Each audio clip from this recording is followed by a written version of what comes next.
Good morning. Good morning, everybody. Well, that spot that I had doubts about actually ended up turning out to be a pretty good spot. It was a bit on the slope side and it was a squeeze from my tent, but I squeezed it in there. I set my tent up on that slope, which I thought might be a problem, but everything stayed in place. I'm not sure if I've mentioned it, but back when I swapped out some of my gear, I exchanged my Nemo switchback closed foam mattress that I was using in conjunction with my Thermarest Neo Air mattress. I switched out that Nemo switchback for a Gossamer gear pad.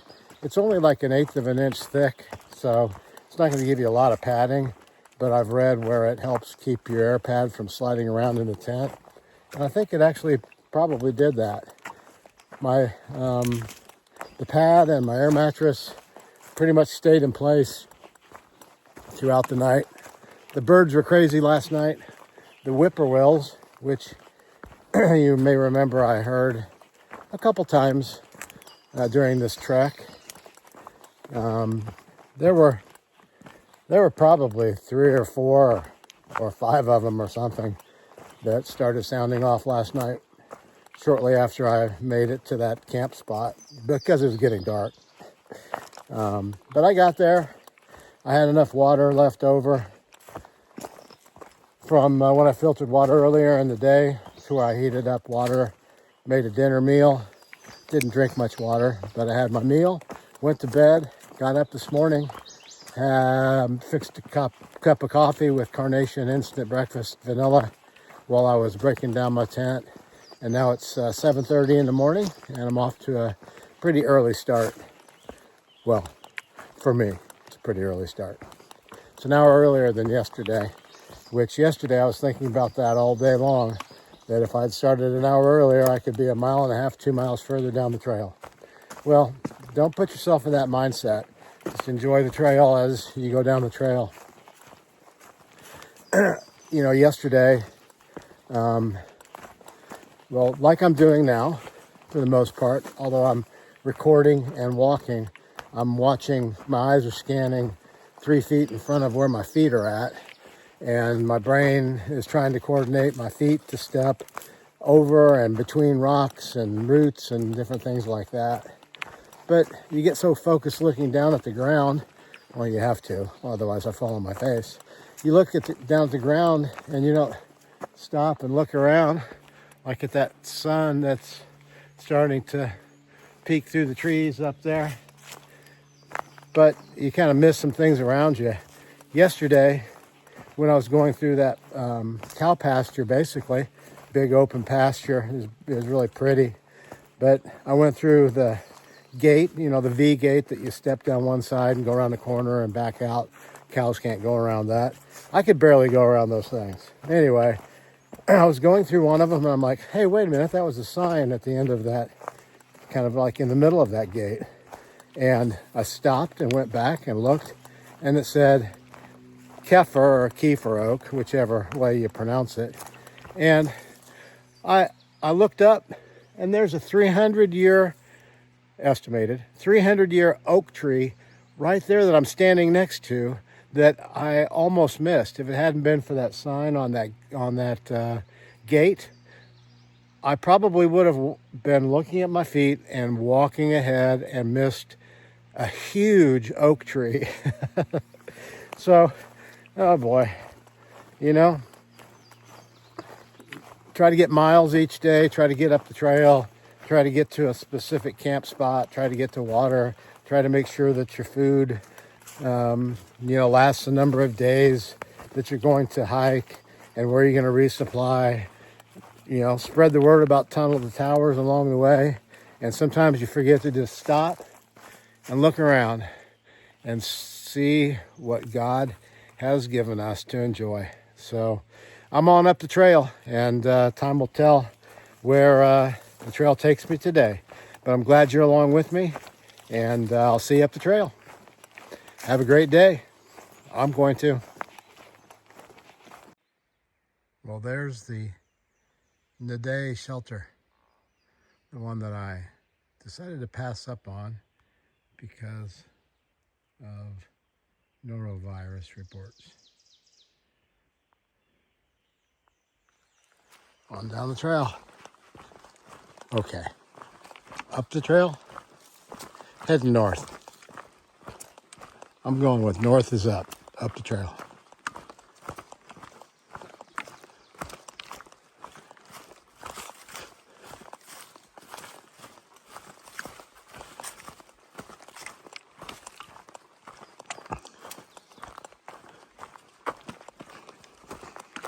Gonna wait till I get to a stream up here to filter water. I don't have too much, and it's a few miles, but it's morning, it's downhill, and it's cool. And again, I just kind of want to get away from the shelter that had the issue.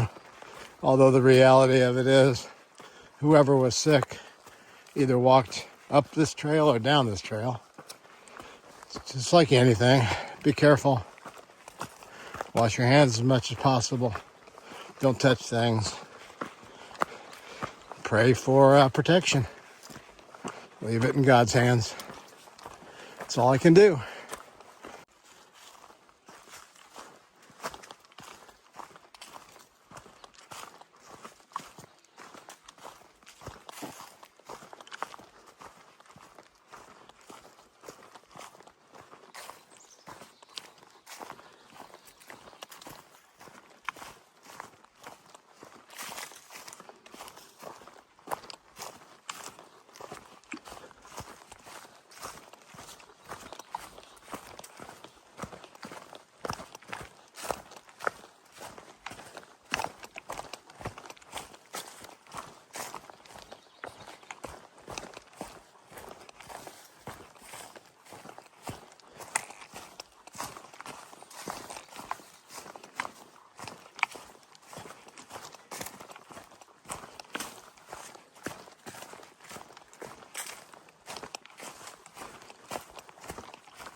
I'm walking through spider webs today. The one right there. Walking through spider webs today, which means since it's a little before 8 o'clock, I'm probably the first one down the trail, which means nobody stayed at that shelter last night, which is understandable. Most of the thru hikers probably have the Far Out app and read that same comment. I mean, truly, it was nice that the person that had norovirus at that shelter posted on there that he or she came down with it at the shelter and had been in and around and touched all the things that they did. Because the last thing we need is for it to be any worse than it is. So hopefully everybody is now really careful and it just kind of fades away. There aren't that many hikers out here, so I'm surprised norovirus is an issue. But probably a week and a half ago or so at the partnership shelter, I came across the largest number of hikers that I've seen on the entire hike so far, 650 50 some miles. There were probably, I don't know, at least 20, 25, 30 hikers at that shelter. And it was kind of like maybe a little mini bubble moving north. They probably kind of stayed together, and maybe somehow it got fired up with those folks as they went through. Not really sure, but wish I didn't have to worry about that. Not that I'm overly worried, but it certainly is making things a little more challenging for me. But look at this day. Look at that sun filtering through the trees on this beautiful spring morning. Birds are chirping. I can hear the woodpeckers. They make a unique sound.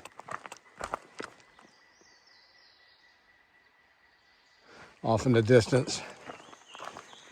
So, can't go wrong with a beautiful day like today. We've got a stream crossing coming up. And the bridge is out, from what I understand. So, be washing my feet this morning on a stream crossing. Won't be long.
Time to don the Crocs.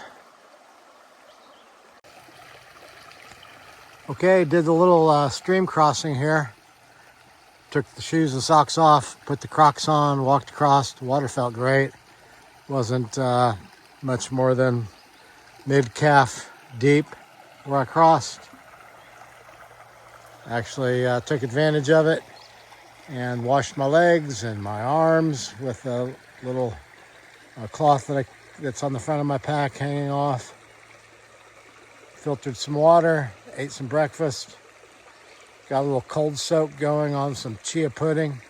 So spent a fair amount of time here. Need to get moving up the trail. It's going to be a warmer day today, and want to try to get some miles in.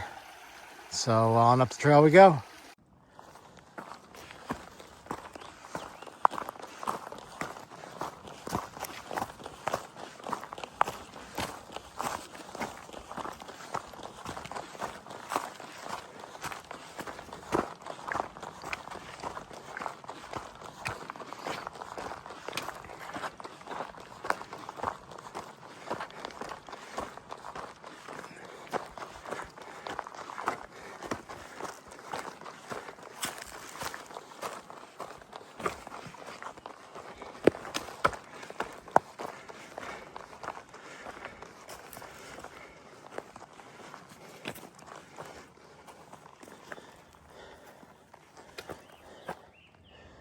So cool.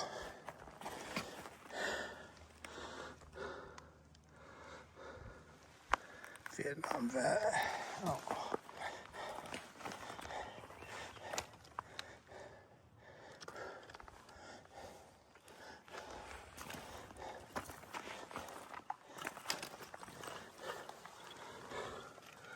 Cost of freedom.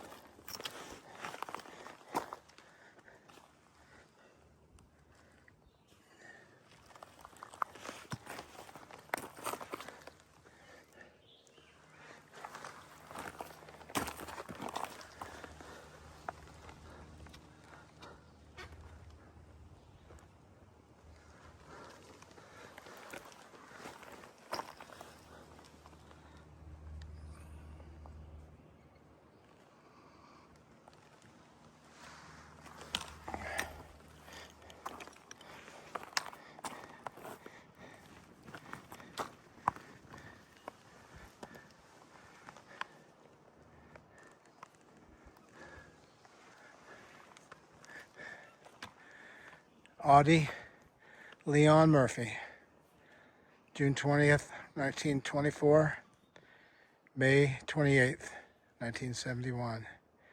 Born in Kingston, Texas. Died near this site in an airplane crash. America's most decorated veteran of the World War II.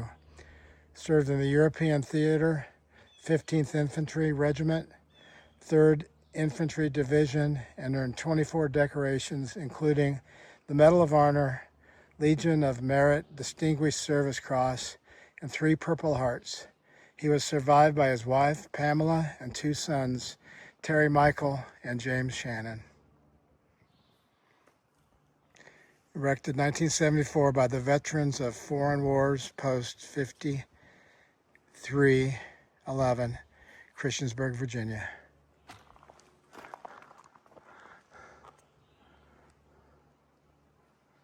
God bless you, Audie. Thank you for your sacrifice, and to all of those that have sacrificed for our freedoms.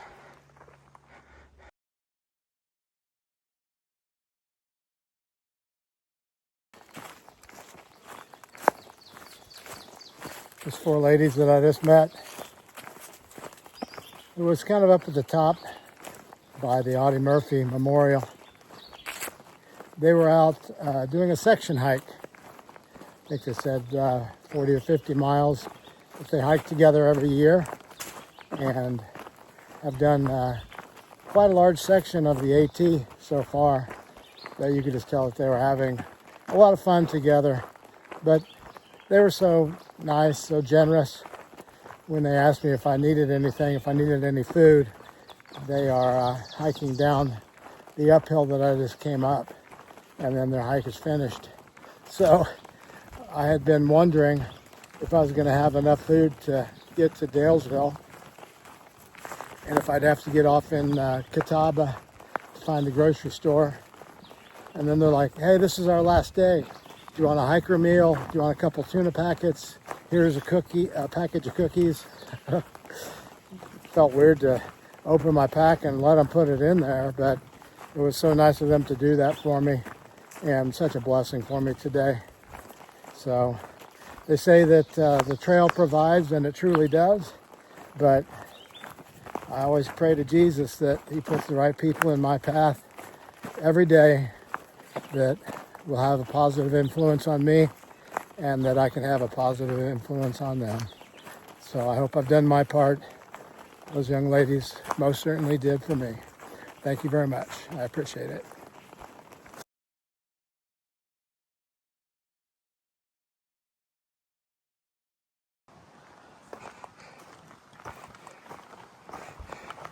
So it's hard to believe that just a little ways back, I passed the 700-mile mark. Golly, there's a picture in the photos. After this, I didn't do a video. I don't know, I guess I should have. But I took the photo, and I guess I'm kind of mentally focused on what's coming up here in a couple miles, which is Dragon's Tooth, and not exactly sure what to expect. with that. Somebody said that might have to like lower my pack down, or I don't know if it's going from the south to the north. They said you'd be going down it instead of climbing up it. I don't know. But anyway, that's what's coming up is the Dragon's Tooth. And I've done 700 miles as of just about a mile and a half ago. Something else new today is so far today I've found 2 ticks crawling up my leg. Oh boy, that's creepy. I've got the permethrin on my socks and I'm wearing shorts, and that's a short distance that they have to cover on my socks. I don't know if they're coming from the vegetation along the trail. There's a fair amount of leaf matter that I was walking through also, but thankfully with those 2 I was able to feel them walking up my leg within a half an inch of them getting onto my leg, my skin and my hair. So hopefully that'll be the case. Definitely need to do thorough tick checks each evening now. That I need to do for sure.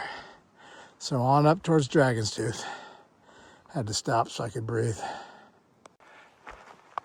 The other thing that I've noticed is that the leaves are out. I don't really recall seeing them being this fully developed, at least the beginning of yesterday. Maybe they were just another one of those things where you're walking up the trail, one foot in front of the other, watching your footing. Are you really paying attention to what's going on around you? Are you looking at the beauty? So part of my view goes away, but there's also the shade aspect, and it's a warm day today, probably in the 80s. So the shade's nice.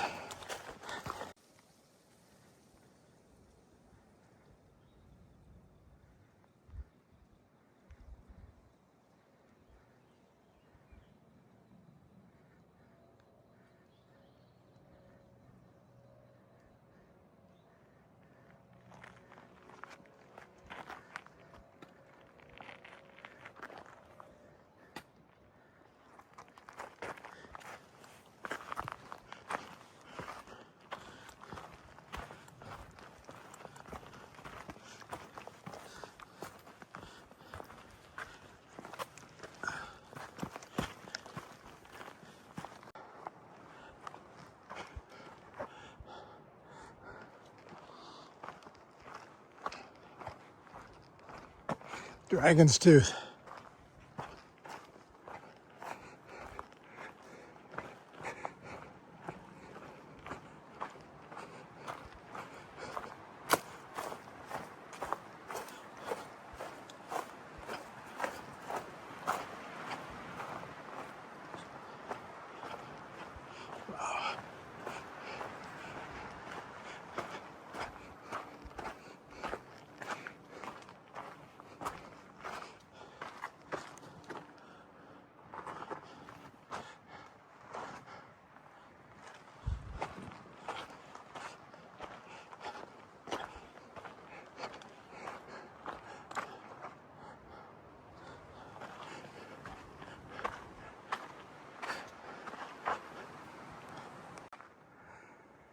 It's hard to get the true perspective here of the size of this rock, or these rocks. I would say that rock is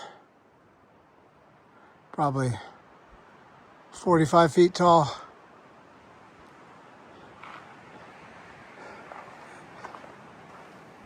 It's massive.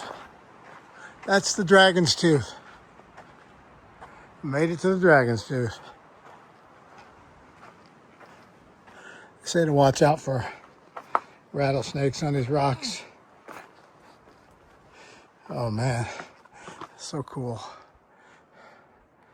Look at this. So cool. You just can't like get far enough away from these things to show what they really are. but it's so beautiful.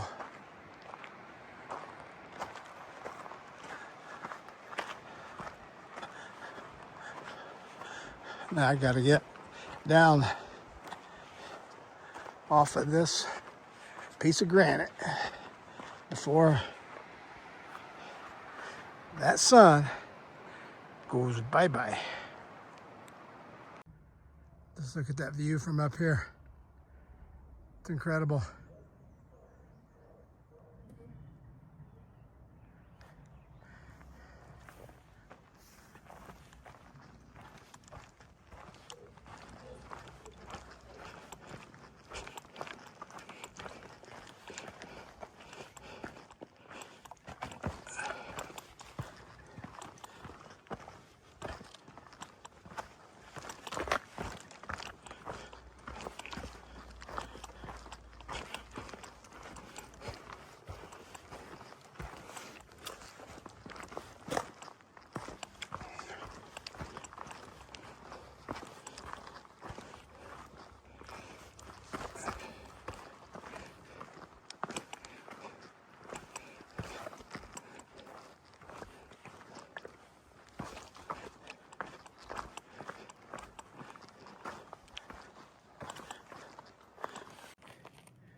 Little steps and handholds, pretty steep down through there.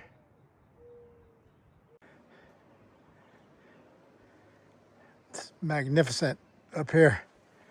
Let's look at those mountains. Beautiful day. It is interesting getting down, heading north. This is the trail right here. You go kind of up along, down through there, and on. But it's reminds me of Colorado.